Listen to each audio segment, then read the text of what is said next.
Halo marketers, yuk kita bedah sekarang bagaimana caranya pakai psikologi untuk melakukan marketing. Saya Iwan Setiawan dan ini adalah analisis.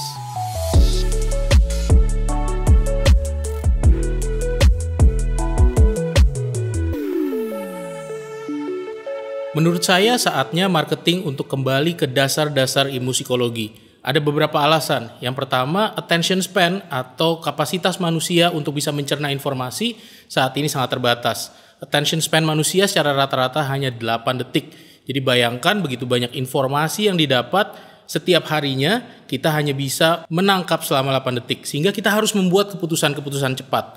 Keputusan-keputusan cepat ini akhirnya memerlukan satu pendekatan yang disebut sebagai heuristik.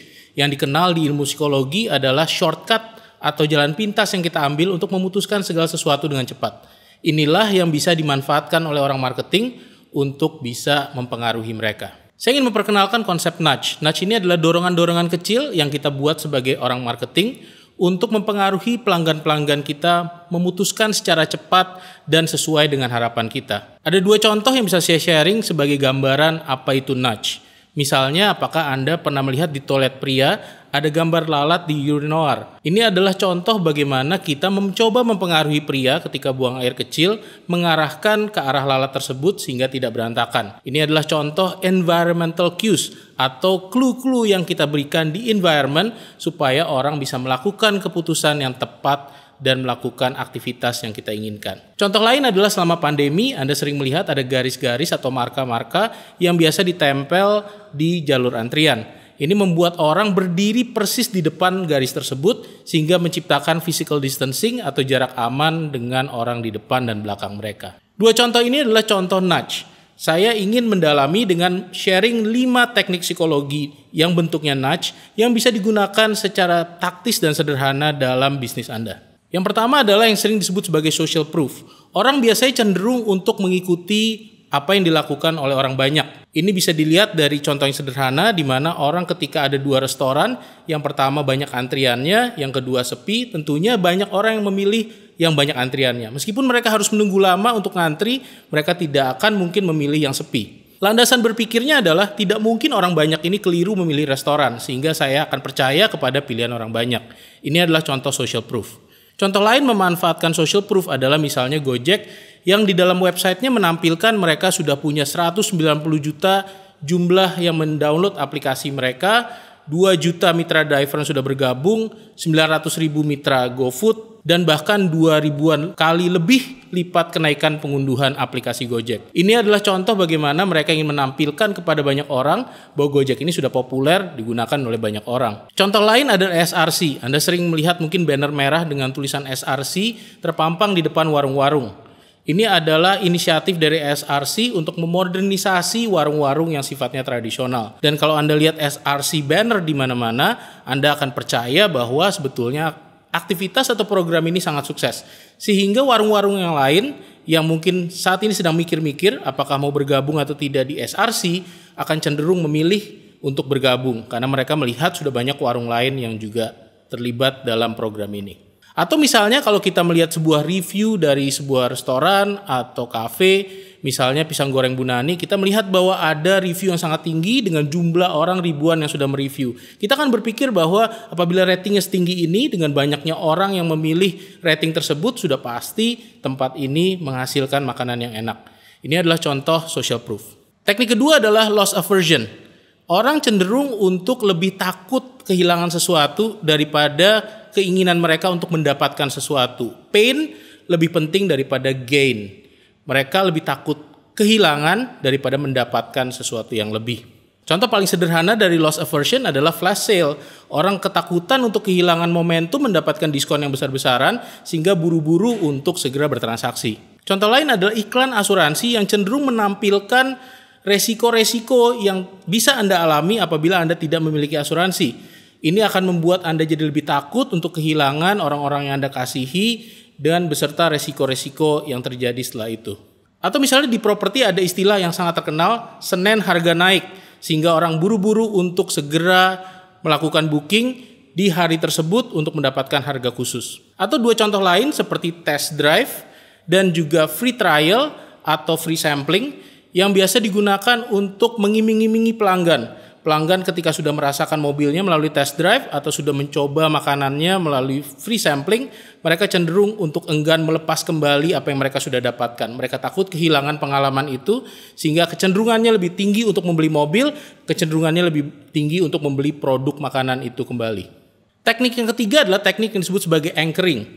Orang cenderung untuk menilai sesuatu berdasarkan sebuah reference point atau titik referensi.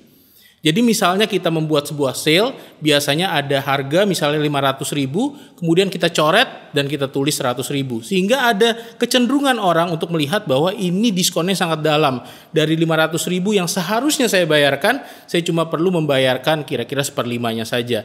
Inilah reference point yang membuat orang melihat value dari diskon ini jauh lebih tinggi. Ini yang disebut sebagai anchoring.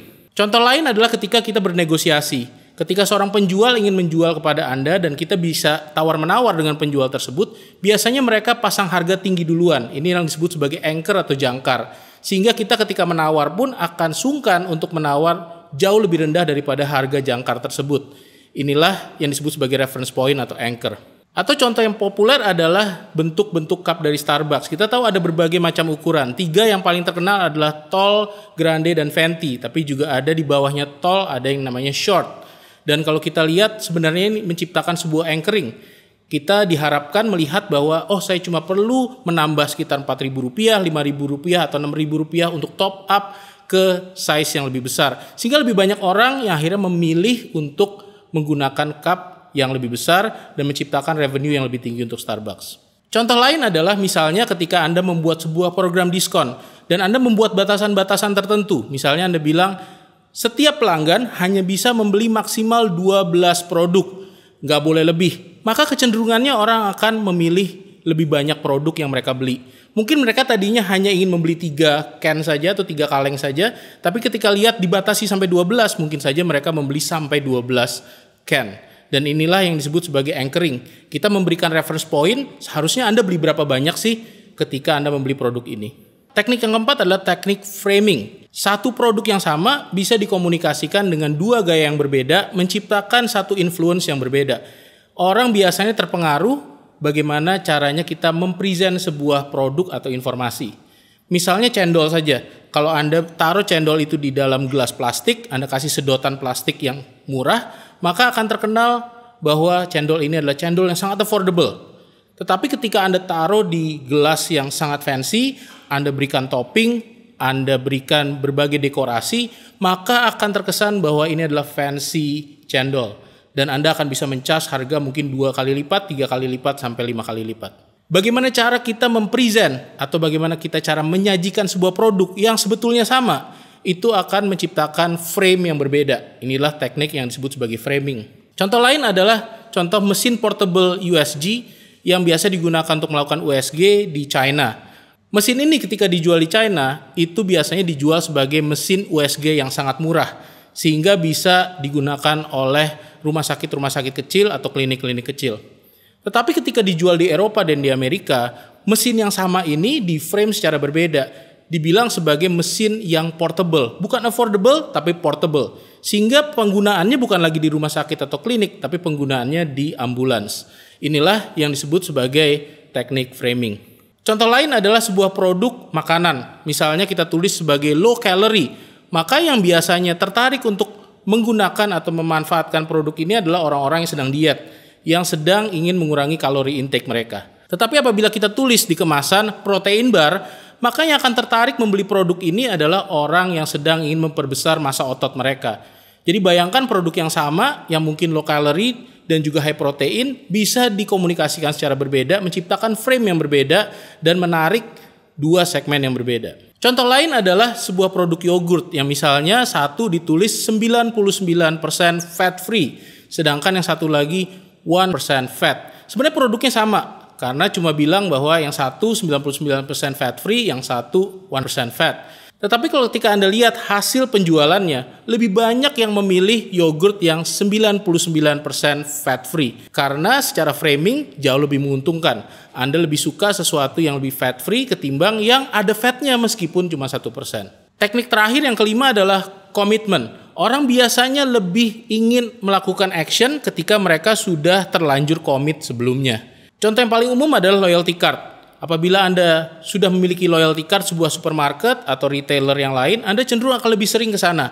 Apabila Anda punya loyalty card di sebuah kafe, maka Anda akan cenderung lebih banyak membeli kopi di kafe tersebut. Karena biasanya sudah ada komitmen, Anda sudah ingin mengumpulkan poin, sehingga Anda akan terus-menerus datang ke tempat tersebut. Contoh lain adalah gym membership. Karena gym membership biasanya sangat mahal, maka Anda cenderung akan lebih rajin untuk datang. Meskipun hanya dalam beberapa bulan pertama Anda rajin, tetapi ketika Anda sudah punya membership, Anda akan merasa rugi apabila saya tidak datang. Dan komitmen itulah yang membuat Anda akhirnya semakin rajin untuk datang ke gym. Contoh lain adalah subscription. Apabila Anda sudah subscribe Netflix, maka kecenderungannya Anda akan lebih sering nonton, supaya tidak rugi ketika Anda sudah langganan dan membayar setiap bulan. Contoh lain adalah arisan. Apabila ibu-ibu sudah komit untuk datang setiap bulan ke dalam satu forum yang bersama, berkumpul, dan kemudian melakukan arisan, biasanya mereka lebih komit untuk melakukan banyak hal. Sehingga kalau kita lihat banyak sekali ibu-ibu yang berjualan di arisan, berjualan makanan buatan mereka, berjualan produk-produk seperti Tupperware, dan lain-lain. Karena komitmen di dalam gathering arisan itu sudah tinggi. Mereka sudah rutin berkumpul dan biasanya memang sudah komit untuk keluar spending tertentu untuk membeli satu produk tertentu. Demikian teknik psikologi untuk marketing. Semoga bermanfaat. Sampai jumpa di episode berikutnya.